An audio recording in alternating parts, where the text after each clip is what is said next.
I am the Sinister Intruder, and I am here to talk about the influences and inspiration behind my latest album, Out of the Darkness, Nothing.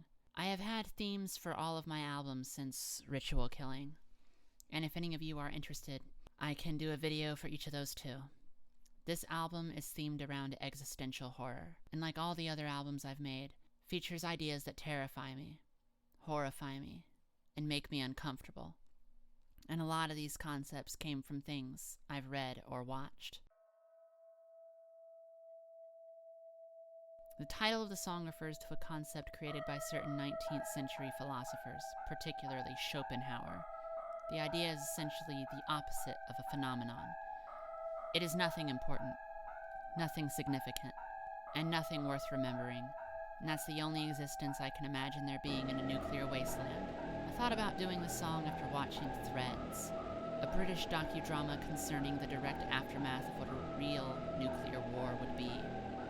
It ventures in a detailed way through the mass starvation of nuclear winter, the diseases, malnutrition, and how any future generation will be damned to an existence of deformities and learning disabilities, virtually incapable of doing anything academically complex. The song is more or less of the first-person perspective of the daughter at the end of the feature film. She is trapped, slaving away the rest of her life after her mother dies of exhaustion, her skin covered in skin cancer, and blinded by cataracts.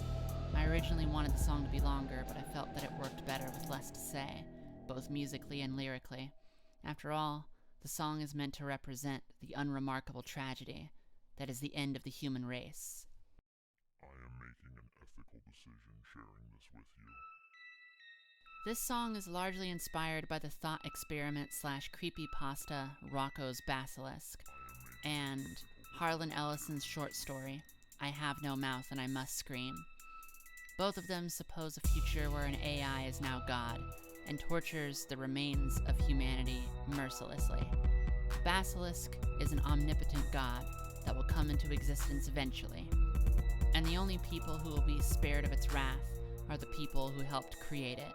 The souls of everyone who did not will be tortured for all eternity, and that is the way the universe will be crafted into a utopia for the future humans.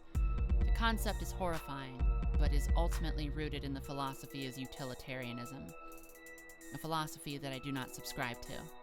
I Have No Mouth and I Must Scream simply features an AI named Am, who has killed all of mankind except for a few people, and uses its omnipotence to torture the last of humanity mercilessly, for nothing more than pure sadistic and misanthropic glee.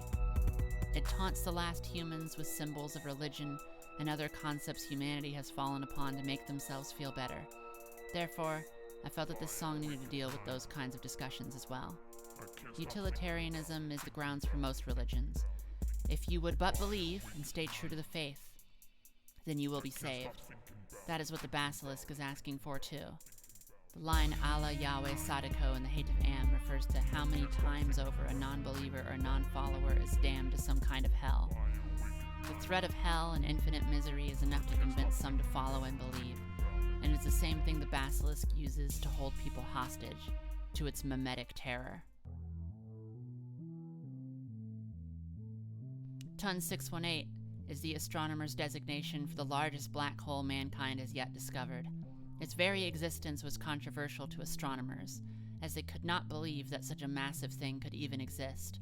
It even birthed a new term, the ultramassive black hole, since supermassive just didn't seem reasonable to apply to something so much more significantly dense and incredible. Since it is about 5 billion light years away and shines brighter than just about anything else in the universe due to its incredible accretion disk, it begs the questions of what has become of it since. The existential feelings of worthlessness one can feel when contemplating such a thing's existence is not lost on me, and it is the subject of this poem, put to a psychedelic bass line and guitar solo.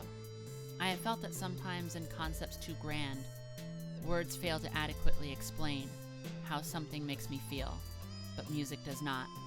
Hence why this song is mostly letting the guitar speak for how I feel, naturally in A minor.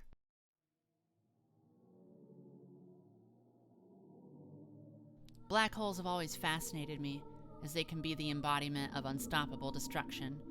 I saw this terrifying little documentary clip on YouTube where astronomers and physicists hypothesized and speculated the worst-case scenario of a black hole entering our solar system.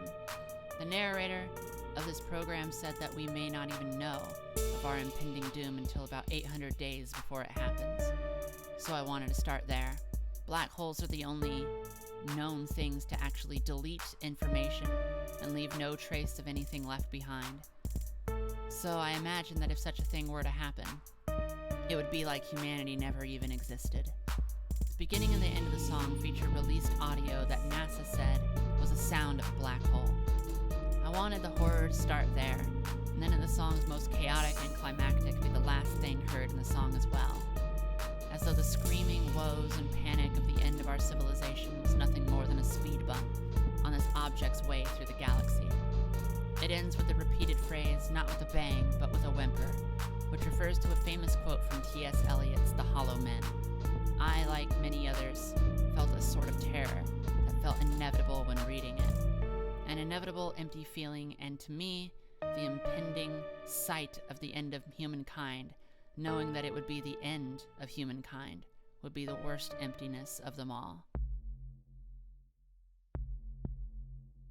Ex-roommates of mine were having a conversation that promptly ended with one of them stating, "I hate thinking about death." To which my friend responded, "Yes." That really stood out to me because I realized how miserable it is to just stop and think about it. We have entire religions focused on taking our thoughts off of death, and simply put, this song is a contemplation from the darker parts of my mind that emerge when I start thinking about what it means to die. I came to the conclusion long ago that I really do not want to die. I enjoy my life quite a bit, and I really want to live it. But whether I live to die tomorrow, or in 10 years, or if I live to be 200, whenever it is that I die, I will not have wanted that. The song is purely frustration on my part. That's why it starts with the lines that go, "Replace this thought, or darkness wins." I think the best thing we can do to maintain our sanity is to try and distance ourselves from the fear of our impending death. If we spend all day thinking about it, we'll never do anything worthwhile. This song allows me to just think about it. The line, "Their memories fade as this too shall pass," was actually inspired from Pixar's movie Coco, as Day of the Dead is explained more visually. In it, we see a ghost experience a second death. The first death has someone entering the spirit world, but you can die there too, and when you do, you fade into nothingness and oblivion. The tradition of Day of the Dead therefore becomes a genuine effort of the living to keep the nightmarish fate back from their ancestors who are living in the spirit world, to not condemn them to die a second time. The irony is that their fate is tied to memories, and eventually those memories will die as generations come and go. I was raised a Christian, and as such, a lot of my comfort came from the idea of heaven, salvation, and protection from God. When I got older, I became really involved with the horror genre and learned about the Cthulhu mythos, and I became fascinated with uncaring, unfeeling, and unmerciful entities that might as well be deities when compared to our inconsequential existences. Taking my frustration of the inevitability of death from the previous song, I imagined a character who would not pray to the Christian God for eternal life, but to those unfeeling entities who would listen. After a dark ritual, this character understands that they would live forever, and they would be okay with that, no matter the suffering or madness that it would take to lead them there. I imagine various scenarios of what that ritual may look like, and have a few references to specific Lovecraftian mythos creatures there. In the video game Outlast 2, there are a few notes you can find that suggest that the Christian God has been killed, violently, and in a sexually violent way at that. I wanted to lean into the horror of that, watching one's deity not only be killed but be defiled. I imagine that the sight of this would cause anyone living to go completely insane, especially since the Bible talks about a time that Moses sees only a glimpse of God and is blinded by the sight. This is the title of the first episode in Battlestar Galactica's Mutiny arc in the final season. It illustrates a people who have lost hope, people who turn their backs on loyalty and refuse to give up on prejudice they have built up. but more than anything, it demonstrates confusion and desperation. They didn't really have a plan, and frankly, neither do we in our lives. I am haunted by my own perceived insignificance, and I spend too much time thinking about my own demise. And this song is that feeling for me.